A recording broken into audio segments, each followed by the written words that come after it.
முக்கிய செய்தி. சி.வி. சண்முகத்திற்கு எதிரான நடவடிக்கைக்கு தடை விதித்திருக்கிறது நீதிமன்றம். இது தொடர்பான மேலும் விவரங்களை தருவதற்காக செய்தியாளர் கிருஷ்ணமூர்த்தி இணைப்பில் இருக்கிறார். கிருஷ்ணமூர்த்தி, வணக்கம். சி.வி. சண்முகத்திற்கு எதிரான நடவடிக்கைக்கு உயர்நீதிமன்றம் தடை விதித்திருக்கிறது. முழு விவரங்கள் என்ன? வணக்கம்.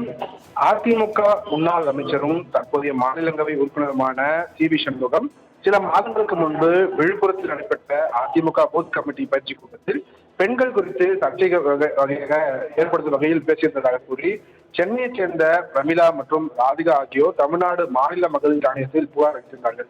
இந்த புகாரை விசாரித்த மகளிர் ஆணையம் சி.வி. சண்முகத்துக்கு சம்மன் அனுப்பியிருந்தது. விசாரணைக்கு ஆஜராகவில்லை என்று கூறி அவருக்கு எதிராக குற்றவியல் நடவடிக்கை எடுக்கும்படி தமிழக டிஜிபிக்கு மகளிர் ஆணையம் கடந்த நவம்பர் 11ஆம் தேதி உத்தரவு பிறப்பித்தது. இந்த உத்தரவை ரத்து செய்ய கோரி முன்னாள் அமைச்சர் சி.வி. சண்முகம் சென்னை உயர்நீதிமன்றத்தில் மனு தாக்கல் செய்திருக்கிறார்.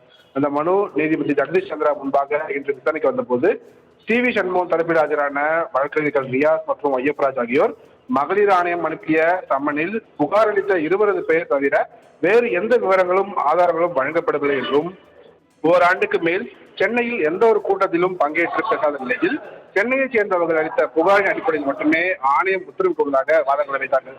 எந்த கூட்டத்திலும் பெண்களுக்கு எதிராக சர்ச்சைக்குரிய வகையில் பேசவில்லை என்றும் அக்டோபர் 28ஆம் தேதி ஆஜராக கோரி அனுப்பிய சம்மன் முந்தைய நாள்தான் தனக்கு கிடைத்ததாகவும் வழக்கு பதிவு செய்யும்படி உத்தரவிட மகளிர் ஆணையத்திற்கு அதிகாரம் கிடையாது என்பதால் அந்த உத்தரவுக்கு தடை விதிக்க வேண்டும் எனவும் வாதிட்டார்கள். காவல்துறை தரப்பில் ஆஜரான வழக்கறிஞர் முகிலன் மகளிர் ஆணையம் உத்தரவு பிறப்பித்து விட்டதால் இந்த மனு விசாரணைக்கு உகந்தது அல்ல என்றும் இது சம்பந்தமான விவரங்களை பெற்று சரிபார்க்க வேண்டுவதால் அவகாசம் வழங்க வேண்டும் என்று கேட்டுக்கொண்டார். இருதரப்பு வாதங்களையும் கேட்ட நீதிபதி மனு குறித்து விளக்கம் அளிக்கும்படி காவல்துறைக்கு உத்தரவிட்டிருக்கிறார். அதே போல மகளிர் ஆணைய உத்தரவுக்கும் இடைக்கால நிறைவேற்ற நீதிபதி விசாரணையை அடுத்த வாரத்திற்கு தள்ளி வைத்திருக்கிறார். சலோமி, தங்களின் முழு விவரங்களுக்கு நன்றி கிருஷ்ணமூர்த்தி.